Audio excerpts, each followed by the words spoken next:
Rise, fall.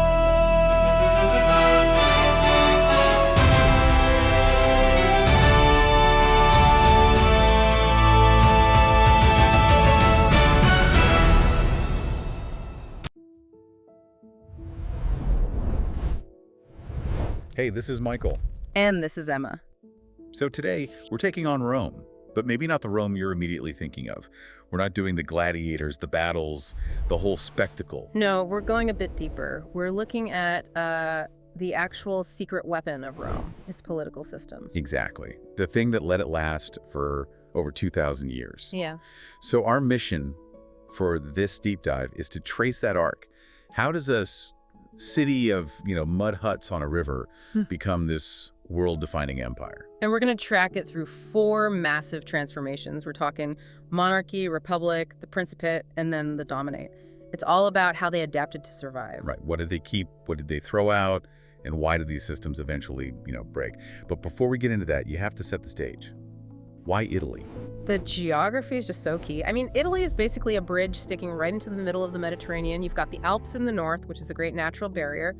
And Rome itself is perfectly placed. It's on the Tiber River, so it's far enough inland that it's safe from, say, pirates or coastal raids. But close enough to get to the sea when it needs to. Exactly. It could grow in relative safety before it was ready to project power. And it wasn't a blank slate. Rome was absorbing other cultures from day one. You had the Latins, the Sabines, and critically, the Etruscans. The Etruscans were the more advanced civilization at the time. Oh, by far. They had organized cities, drainage, planned streets. They had kings and councils. Rome learned the basics of how to build a city and a government from them. Okay, that sets us up perfectly for our first section then. The foundation and the monarchy, from about 753 to 509 BC. This is governance born from myth and violence. Right, and you have to start with the myth because the Romans used it to explain everything about themselves. 753 BC, Romulus and Remus. The twins, the she-wolf, it's such a potent story. That mix of wildness and civilization, and then of course, the fratricide. Romulus kills Remus. And the reason is crucial. Remus mocked his brother's new city wall. The message is clear from the very beginning. Loyalty to Rome, to its boundaries, is more important than anything, even family. And what's wild is that the archaeology sort of backs this up, doesn't it? It really does. On the Palatine Hill, you find the remains of these simple oval huts with hearths that date right to the middle of the 8th century BC. For hundreds of years, the Romans even preserved one hut, the Casa Romuli, as this sacred link to their origin. A literal house of Romulus. So as these settlements start coming together, what political structures does the first king actually put in place? The big one, the one that lasts, is the Senate. Romulus creates it as a council of 100 elders, the patres. At first, it's just an advisory body for the king. Just to give advice. Yeah, but that single institution, it becomes the absolute spine of the republic centuries later. It's the core of their entire system. And their political playbook gets established almost immediately. Yeah. This idea of conquer, then absorb. That's their genius. You see it with the rape of the Sabine women or the war with Alba Longa. When they beat Alba Longa, they don't just burn the city. They move the entire population to Rome, make them citizens, and put their leaders into the Senate. Wow. So your former enemy is now a stakeholder. A stakeholder with a reason to make Rome succeed. It's how they grow so strong, so fast. Okay, so let's get to a really crucial reform here. Under the 6th king, Servius Tullius. He introduces the census, which sounds boring, but it's a political game changer. It's so much more than just a head count. It was a constitutional tool. Servius divides the whole population into classes these centuries, based purely on how much money they have. And the point was military. The point was totally pragmatic, yeah. Your wealth determined what kind of military gear you could afford, so the richest guys had to provide a horse and full armor and served as the cavalry. But the political side effect was massive. This wasn't just about who fights, it was about who votes. Absolutely, because when the Republic is formed, those centuries become the voting blocks in the main assembly, the comitia centuriata, and the system was, rigged from the start. The wealthy centuries, though small in number, voted first. And their votes counted for more. Much more. So if the wealthy all agreed, they'd hit a majority before the poorer, more numerous citizens even got a chance to cast a ballot. It kept the aristocracy firmly in control. So the monarchy gives them the Senate, and this core idea that power comes from wealth and military duty. But it all ends in tyranny, with the last king, Tarquinius Superbus. And his overthrow leaves this deep, deep scar on the Roman psyche. They become pathologically afraid of the word king. Which is the perfect pivot to our second section, the Republic from 509 to 27 BC. The entire system is designed to stop any one person from getting that kind of power ever again.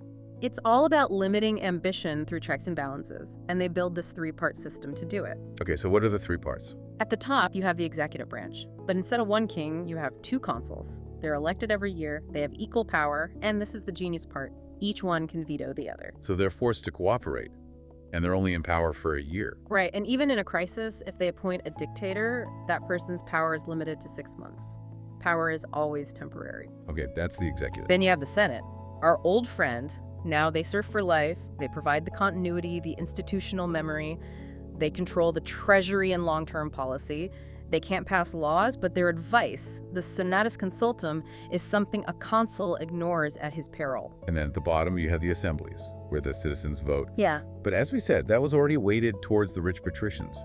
And that tension, it had to explode eventually. It did. It led to the conflict of the orders. In 494 BC, the common people, the plebeians, just had enough. They walked out of the city, went on strike, and refused to fight.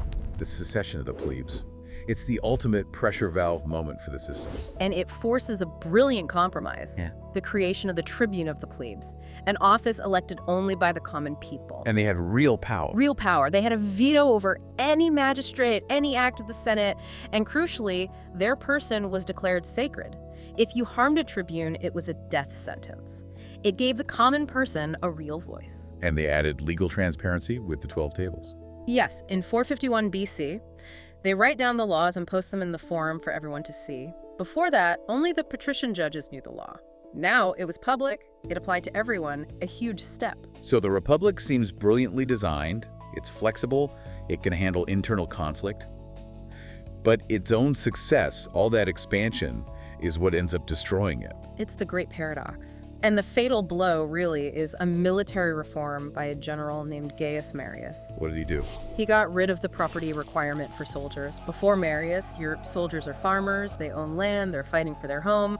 After Marius, you get the capitensi, the head count men. Landless, poor citizens. Exactly. They're professional soldiers who serve for pay, for loot, and for the promise of land when they retire. And who gives them that land? The general, not the Senate. The general. And just like that, the soldier's loyalty shifts from the state to the man leading the army. The army becomes a general's personal political machine. And that's when things get violent. Sulla, Caesar, they use their loyal armies to seize power in Rome itself. The checks and balances become meaningless. Politics becomes civil war. And the system officially dies when Caesar is named dictator for life. Which brings us to section 3, the Principate. This is where absolute power learns to wear a disguise. You have to hand it to Augustus, his political skill was just off the charts. It's maybe the greatest political rebranding in history. He becomes the first emperor without ever calling himself king. Instead, he announces he's restored the republic. And he takes the title Princeps, first citizen, which sounds so humble. It sounds humble, but he holds all the real power. He commands all the legions. He controls the wealthiest provinces, like Egypt. And he has the tribune's veto power, so he can block any law he doesn't like. Was anyone really fooled by this? The Senate probably wasn't, but you know what? After decades of civil war, the average person didn't care. They were just desperate for peace and stability. The Pax Romana. He delivered. What were the systems he put in place that made it so stable for so long? Good, boring administration. He creates a professional bureaucracy, a civil service. It makes tax collection and governance efficient across this massive territory. He also extends citizenship to loyal elites in the provinces. That old trick. Make them stakeholders. Unify through assimilation. And of course, the infrastructure. The roads were like the internet of the ancient world, connecting everything. Aqueducts, the Colosseum. They weren't just useful, they were ads for Roman power and order. But every empire has its limits. When does Rome hit that point of being too big to manage? The absolute peak size is under the Emperor Trajan in 117 AD.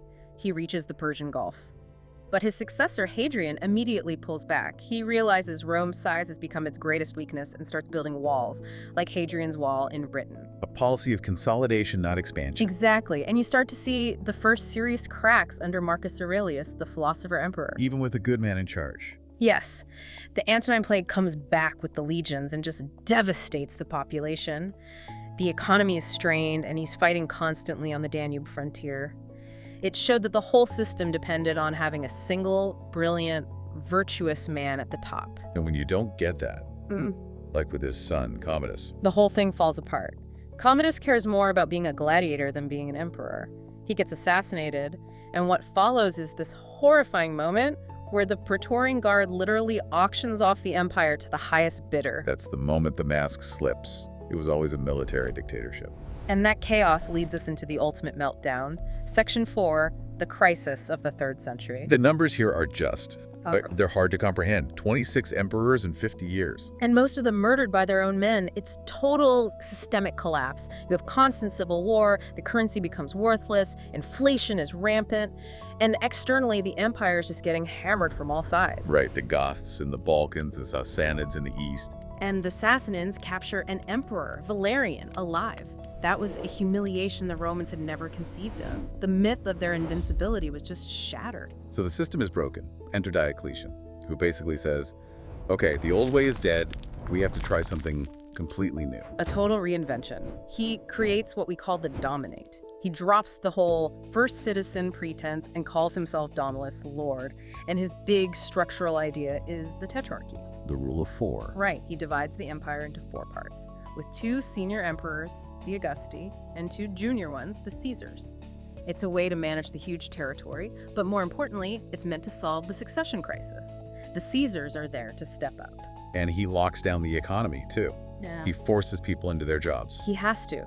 To stabilize things, he links taxes directly to land and labor, the capitio iugatio. And to make that work, you have to force people to stay on their land to do the same job their father did. It's basically the beginning of serfdom. It is. It's a pragmatic, if brutal, solution. And that reinvention continues with Constantine, who makes 2 moves that define the next 1,000 years. The Edict of Milan. Granting religious tolerance to Christians, which eventually becomes the state religion, a huge cultural pivot. And second, he founds a new capital, Constantinople, Moving the center of gravity to the east. to the wealthier, more defensible Greek-speaking part of the empire. And this leads directly to the formal split in 395 AD between the Western and Eastern empires. And the 2 halves were just fundamentally different at that point. Completely. The East was wealthy, secure, and well-managed. The West was poor, Latin-speaking, and just getting battered by invasion. And the fall of the West was a series of fatal blows, not just one event. It's a death by 1,000 cuts. The defeat at Adrianople in 378 shatters the legion's reputation. The sack of Rome in 410 is a massive psychological blow. But the killer, the one that ends the whole system. The grain supply. The Vandals take North Africa in 439 AD. That's Rome's breadbasket. Without that food and that tax revenue, the Western administration just starves to death. Which leads to that final, almost pathetic moment in 476 AD. The boy emperor Romulus Augustus is just sort of told to go home by a barbarian general. Yeah, the system had already failed. That was just making it official. So that brings us to our conclusion. After this incredible 2,000-year story of adaptation and collapse, what is the legacy? What do we take away from this? I think the biggest lesson is just how politically flexible they were. They weren't dogmatic, they ditched kingship, they faked a republic, they split the world in half. They did whatever it took to survive. And what are the tangible things that still affect us? Well, first, law. The Emperor Justinian's legal code, the Corpus Juris Civilis, is the foundation for the legal systems in most of Europe and beyond. Ideas of contracts, property rights, that's Roman. And the political ideas, Yeah. the republic's checks and balances. That idea deeply influenced the founders of modern democracies, like the United States.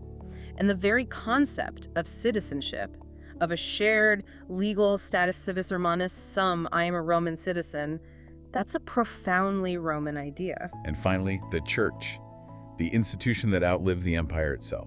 The Christian church basically copy-pasted the Roman bureaucracy, the structure, the hierarchy, the official language being Latin. When the political empire fell in the West, the church was there to pick up the pieces and preserve the idea of a universal centralized authority. So Rome's legacy wasn't just buildings, it was the very idea of power and order. And here's a final thought for you on just how potent that idea was. Fast forward 1,000 years after the fall of the West, it's 1453, and Constantinople, the last remnant of the Roman Empire, finally falls to the Ottoman Sultan, Mehmed II. Okay. One of the very first things he does after conquering the city is claim a new title for himself. What was it? Kaisarim, Caesar of Rome. The political idea was so powerful that even its ultimate conqueror had to adopt it to seem legitimate. The idea outlasted the state by a millennium.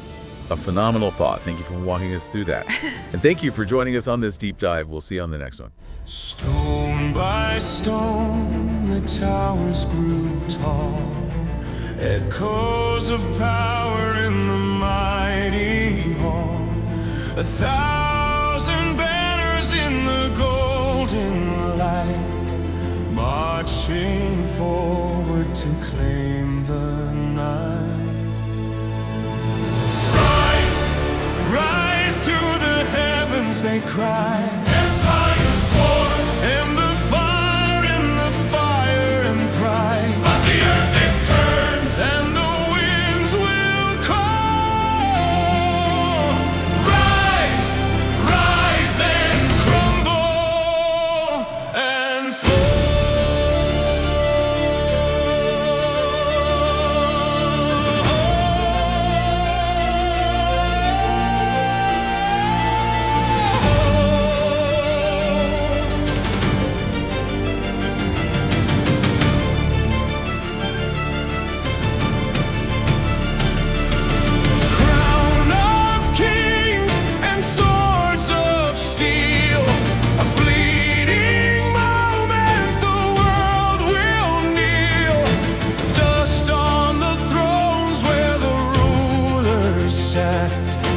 history.